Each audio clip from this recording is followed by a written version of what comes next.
fuck is up, everyone? Prison Meddler here, back with the Ranking Every Album series.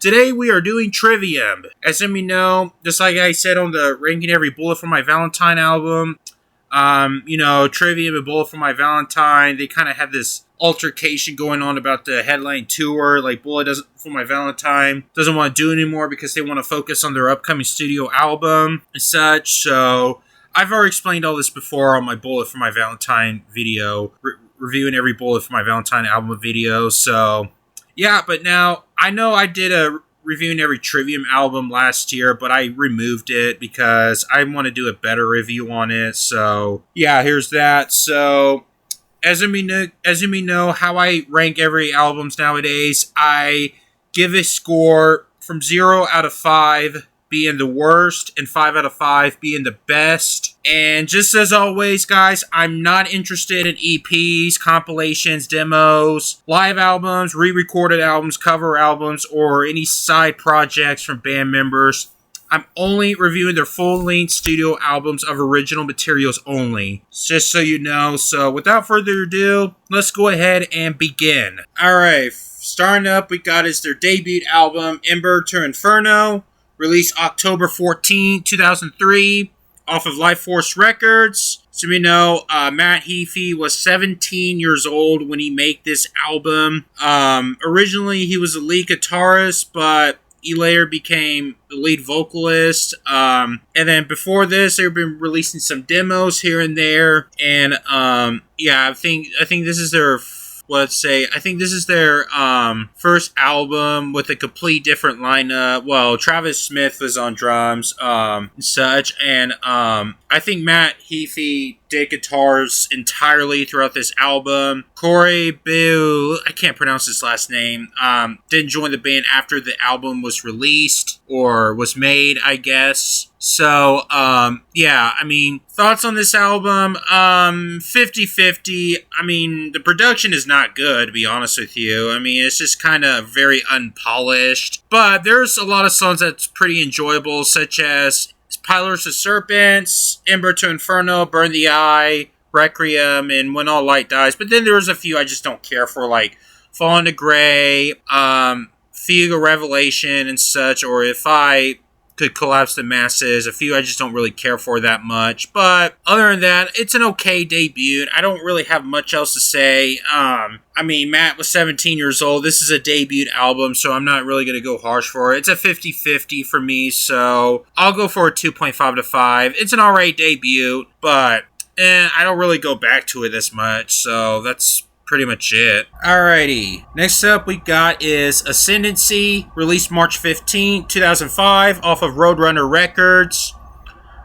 This is the band's first album to be under Roadrunner Records, like I said before. All I have to say is this is a classic metalcore album, a classic Trivium album. It's a lot better than Ember to Inferno. Better songwriting, better produced, better lyrics. The band members are 18 at the time, or at least in their early 20s. As we know, the kicking ass with their riffs, with their melodies. It's definitely a metalcore album with some elements of thrash metal and melodeath and such. But overall, it's got some great riffs, great guitar solos from almost every single song, as far as I know of, with certain tracks such as A Gunshot to the Head of Trepidation, Like Light to the Flies, and so on. And what I read on Wikipedia, that Ascendancy was originally going to be recorded in drop D B tuning, but due to an error, it was dropped up to drop D tuning. So I know recently the album was performed live in drop DB tuning, which I can't tell which one I prefer, but either way, it sounded really good. Even the bonus tracks, Blind Tears Will Break the Skies and Washing Away Me and the Tides, are really good as well. I also love the closing track, Declaration, which has a hard-hitting middle section of the song with great breakdowns and solos and such. Same with Departure, I definitely enjoy that breakdown as well. Yeah, pretty much almost every single song has a lot of breakdowns, guitar solos, and great punching riffs. So, yeah, guys, this is pretty much a metalcore classic. So, I'm going to give this a 4 to 5. Looking back to this album to see if it really aged well, and it didn't really age a thing for me. So I think it's a really great record. It didn't age a thing years ago. So yeah, it still holds up to this very day. Alrighty, next up we got is The Crusade, released October 10th, 2006, off of Roadrunner Records. Now, as you may know, this is the album where the band decided to change their sound to a more thrash metal sound, which caused somewhat of a controversy. As you may know, they're kind of accused of being Metallica ripoffs around that time, with Matt Heafy's vocals sounding a lot like the 80s era of James Hetfield. Although it did have some of the metalcore-ish sound to it, with certain tracks like Becoming the Dragon with its breakdowns and such. And the lyrical content it's a lot different as well. Like on this album, like the lyrical themes on this album contains famous killings. As you may know, Entrance of a Conflagration is about Andrea Yates. It's his murder of her 5 children. Unrepentant is about Nezar Ahmad's murder of his 3 daughters and stepdaughter. Content Breeds Contamination is about the death of Amado Delgado, and Sadness Will Sear is based upon the murder of Matthew Shepard. As you may know, Matthew Shepard is about a guy who was being murdered for being gay. So what happened to him is he was beheaded for being gay. That's what the song Content Breeds Contamination. It's just a really dark, full of dark lyrics throughout.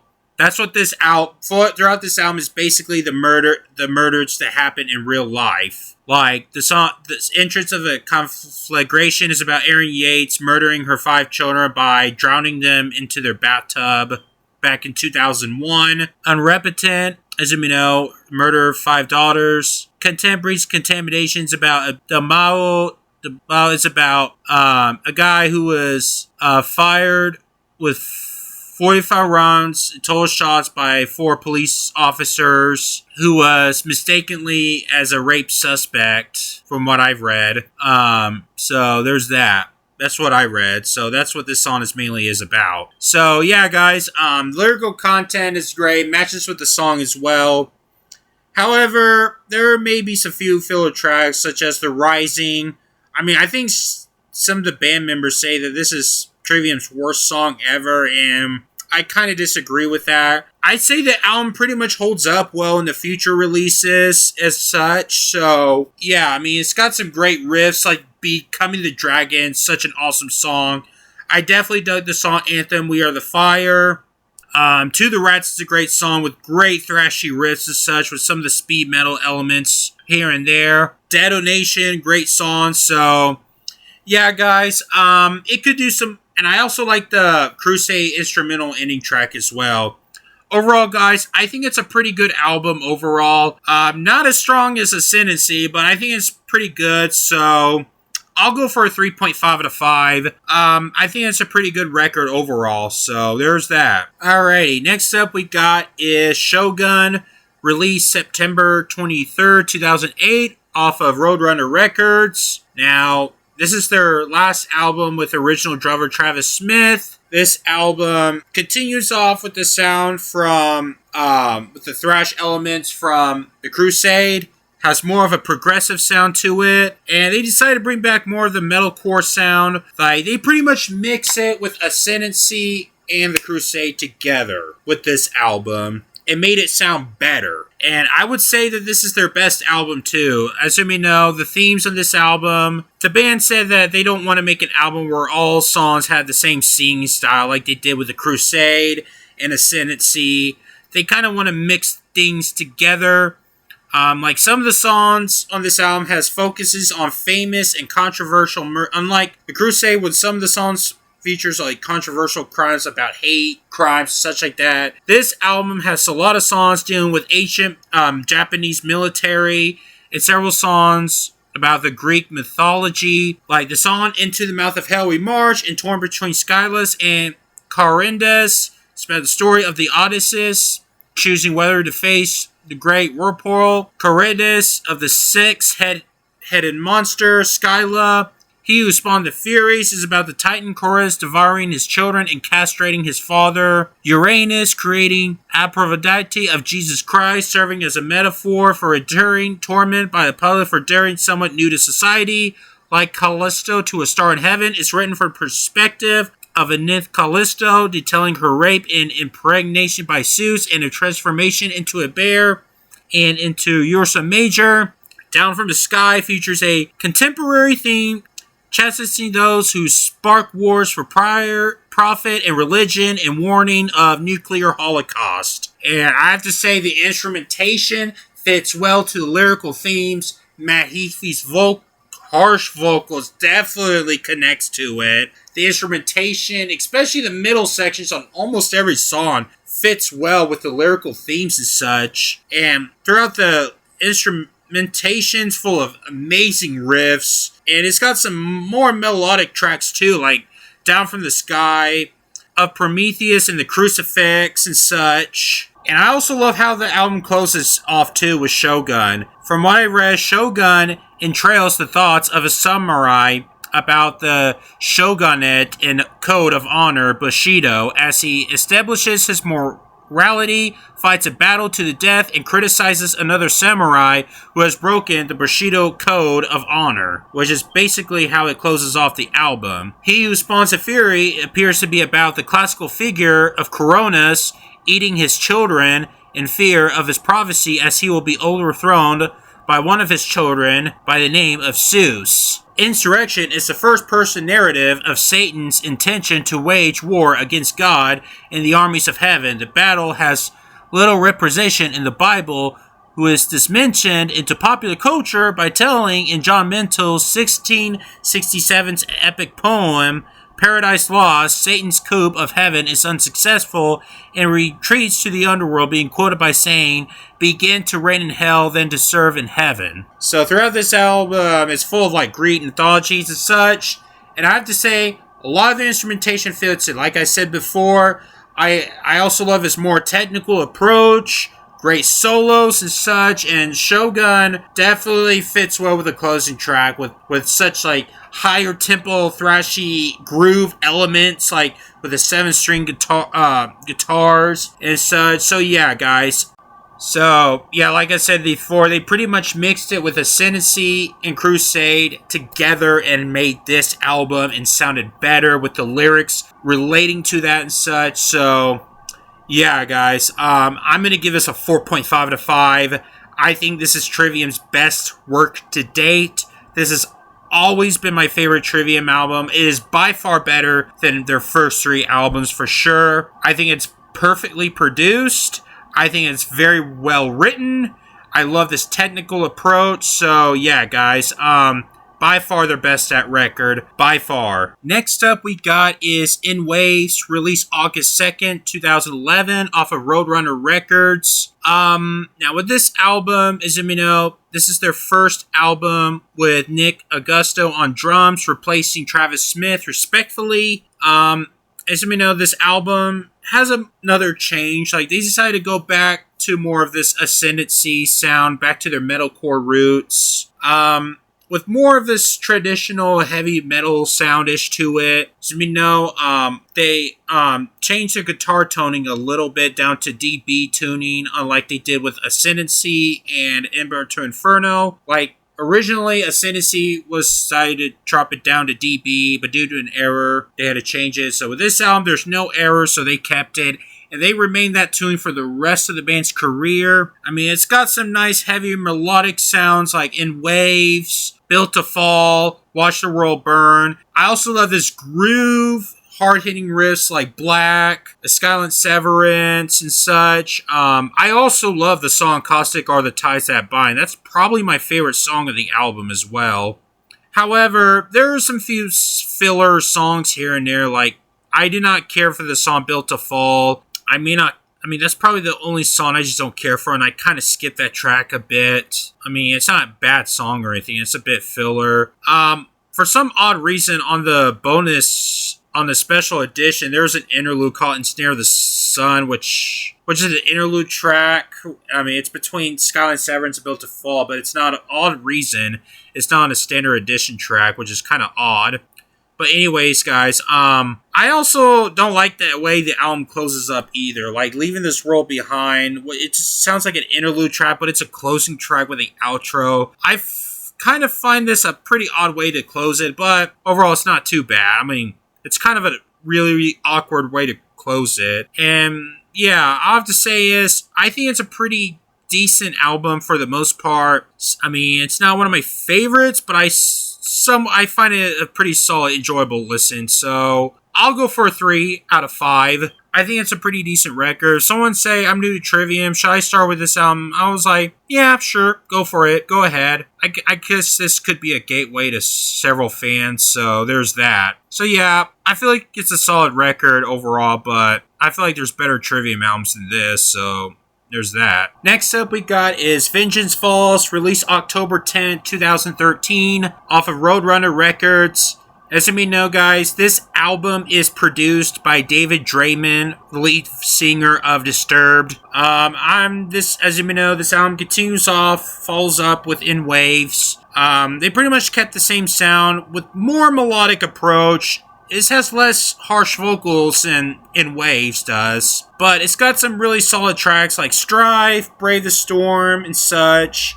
Almost all those songs kind of sound the same-ish here and there, but then there's a few fillers on the here and there as well. I mean, I do like this power-ish sound to it with songs like Incineration, This Broken World on the chorus. I do thought Matt's vocals sounded solid for the most part, but I have to say it's pretty standard compared to most Trivium albums as well, I would say. As we know, the closing track, Wake the End is Nigh, on the outro, it kind of fades out a bit, which kind of a bit awkward at times. I'll have to say the production and mixing from David Draymond, he did good on the production. I'll give him credit for that. But I'll have to say, is the album very original? Not really. I mean, it's very weak compared to most Trivium records.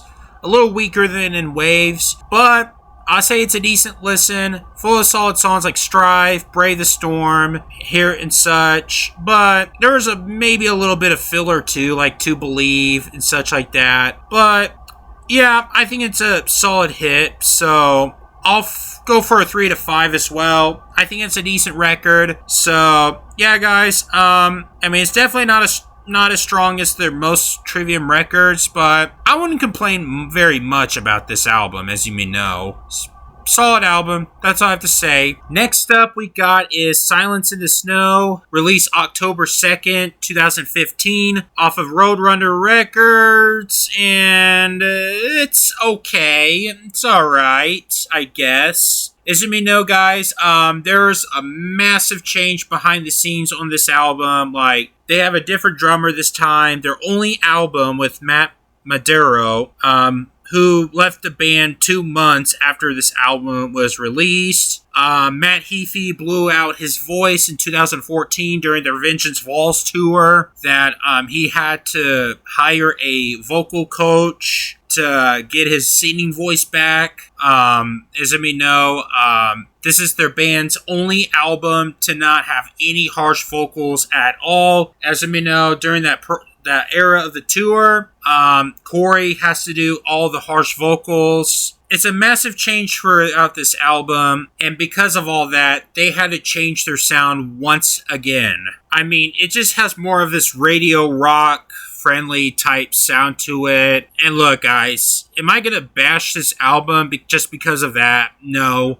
I mean, it's just some moments that just don't really fit with Trivium's style. Like, pretty much throughout this album, like, several songs feels like a side project and such like that. Now, I really do enjoy the singles. Like, I do enjoy several songs from this album, like, such as Silence in the Snow, Blind Leading the Blind, Until the World Goes Cold, Ghost is Haunting You, Dead and Gone. Like, pretty much the singles from this track are pretty much the best songs on the album, and anything else is just kind of like filler. I mean, they still have the good production and such. Like, I do enjoy like solos and such. Like, Until the World Goes Gold has a really great solo and great melodies and such. I mean, Crusade and Vengeance Falls may have less harsh vocals, and maybe some of the songs may not have harsh vocals at all on the previous Trivium records, but at least they kept it consistent to their sound. But with this album, not at all. Like, they did brought back the 7-string guitars on some of the songs. They even went to like drop G-ish tuning on some of the songs, so it kind of sounds a bit like gent sound a bit, which is kind of cool a bit at times, and some of the times it didn't really quite work. I mean, it just feels like a really awkward transition album compared to Vengeance Falls and In Waves. I honestly think this is their worst record. I mean, it's not bad or anything. I wouldn't say it's a bad record or anything. It's just, I don't know. Besides from the few songs I mentioned, the songs on there are just, I could just barely remember anything from this album besides the few songs that I mentioned. So, yeah, I mean, it's just not very memorable. I mean, it lacks everything compared to the other Trivium album. And it's not because, the lack of harsh vocals. That's not the only reason why I say this is their worst record. It's because, and look, I can understand why they made this record. It's just, you know, Matt blew out his vocals. They had a new drummer and such like that, but they pretty much ran out of ideas and made it very standard, and it's just not very appealing to me. So I'm going to go for a 2.5 out of 5, maybe lean towards a 2 because of the lacks of their sound and such, but overall, guys, it's an okay album. I don't think it's bad or anything like that, but I would comfortable say this is their worst record. Next up we got is The Sin and the Sentence, released October 20th, 2017, off of Roadrunner Records. Now, as you may know, guys, they completely changed their sound once again back to their old schoolish sound to it. Like, they brought back the harsh vocals, which was completely absent from the last album. They got a new drummer once again, Alex Ben, and that's their recent drummer. And yeah, they pretty much brought back to their much heavier roots, more technical, more progressive roots as well. They brought to a more extreme sound as well, with much more frequent use of the harsh vocals. And yeah, the 7-string guitars are used once again. The same sound of Silence in the Snow, but it actually works a lot this time, unlike Silence in the Snow. I mean, it's got a lot heavier sounds. Starts off with Sin and the Sins with a much more thrashier sounds. Same with Beyond Oblivion, which has like a gent sound riff to it on the intro. Betrayer is such an amazing song. I absolutely love Betrayer. It's got some melodies, some thrashing riffs, this epic blast beats on the middle section. It's one of the more aggressive melodic tracks as well. Wretchedness Inside's got this nice groove riffs to it. Sounds very unusual from other Trivium songs. Pretty much a really solid album for the most part. It's got more aggressive approach. It may have a bit of Silence in the Snow elements like Hard From Your Hate and Endless Night, but it does sound really good for the most part. Sever the Hand has got this nasty fucking riffs on the middle part of the song, which is fucking insane. And the Revan Kiss has got some nice prog elements as well, and I also love the thrashier riffs from Thrown Into the Fire. I also love the re-recorded song, Ember to Inferno, which has a lot more energy to it. So, yeah, guys, I actually quite enjoy this record. I think this is their strongest album since Shogun, their strongest album in a very long time, and I would go for a 4 to 5. I think it's a really great record. Yeah, I have to say welcome back Trivium for this record. I think it's a really great record. I'm very impressed with this record, for sure. I actually dug it. Next up we got is What the Dead Men Say, released April 24th, 2020, off of Roadrunner Records. Now, this album continues off with the same sound as The Sin of the Sentence. As you may know, the lyrical content with The Sin of the Sentence deals with modern aspects of life. The title track, What the Dead Men Say, was based on Philip K. Dick science fiction novelist, which is the same name, called What the Dead Men Say. Catastrophist deals with humanity in a crisis. Amongst the Shadows of Stone is about horrors of war. Bleeding to Me is about neglecting personal issues. Defiant is inspired by R. Kelly's documentary and abuse enabling. Sickness Onto You is about the aspect of Matt Heafy's point of view of having to put his dog down, which is probably one of the saddest Trivium songs ever made. Scattering Ashes have to deal with unresolved issues. Being the Art to Fear deals with aspects of modern society. And the last track, Once We Leave Behind, is about running over people to succeed in life, and it gives a powerful message and a whole new meaning in the wake of COVID-19 pandemic. Now, as for the songwriting and such, it feels a little bit more rushed compared to The Sin and the Sentence. I mean, it's got some really great songwriting and such, great melodies and such, don't get me wrong. But, I mean, but it has a few little bit of fillers. Like, I kind of find Bending the Art to Fear is a little bit of a filler track, but not too much. Scattering the Ashes is a bit filler as well. Probably, I mean, it's definitely one of the most melodic tracks on the album, but it's still really good. But I also love the song Sickness Onto You. Really hard-hitting song, despite being their saddest song ever. The tone of the song definitely fits to it, but I feel like a little bit of things are a bit missing as such. But other than that, I definitely think it's a pretty good record overall. Is it as good as Sin in the Sentence? Not really, but I do think it's a pretty good album overall, so I'm feeling a 3.5 to 5 on this record. Yeah, a very strong 3.5 to 5. So there's that. I think it's a pretty good album, but not quite as strong. So there's that. Alright, next up we got is In the Court of the Dragon, released October 8th, 2021, off of Roadrunner Records once again. And as you know, this album came out a year and a half after What the Dead Men Say, because around that time, COVID happened. Bands can't play at concerts around that time, so they decided to write another album because they're bored. And I have to say, this is a massive improvement. I think it's a lot better than What the Dead Men Say. In fact, I think it's better than The Sin and the Sentence because it's a lot more technical. It's a lot heavier than the last two albums. And don't get me started with a lot of the songs like Shadows in the Abattoir, Fall Into Their Hands. It's a lot more of the 7-minute tracks in the Phalanx. And there's only one radio-friendly track, which is Feast of Fire, and that's a really great song. I mean, it's a lot heavier too. The lyrical theme and such is about fantasy literature instead of focusing on existing mythologies that happens in modern life, unlike like they did with The Sin and the Sentence and What the Dead Men Say. This album is focused a lot like fantasy stuff about the fucking dragons and epicness and such like that, as you can see on the album cover. So yeah, guys, I just love this drumming from Alex Bent. Great riffs, great melodies, great hooks and such, great middle section. It feels like I would consider this as Shogun 2.0, I would say. I think this is their strongest album since Shogun. I know I said this before on The Sin and the Sentence. I like this album a bit more than The Sin and the Sentence and What the Dead Men Say, for sure. In fact, I honestly think this is probably my second favorite Trivium album behind Shogun. So there's that. So I would go for a very strong 4 to 5, leaning towards a 4.5 to 5. I think this is a really great album, and I am absolutely looking forward to the next Trivium album. They're making a new Trivium album right now, and it's expected to release a new one next year.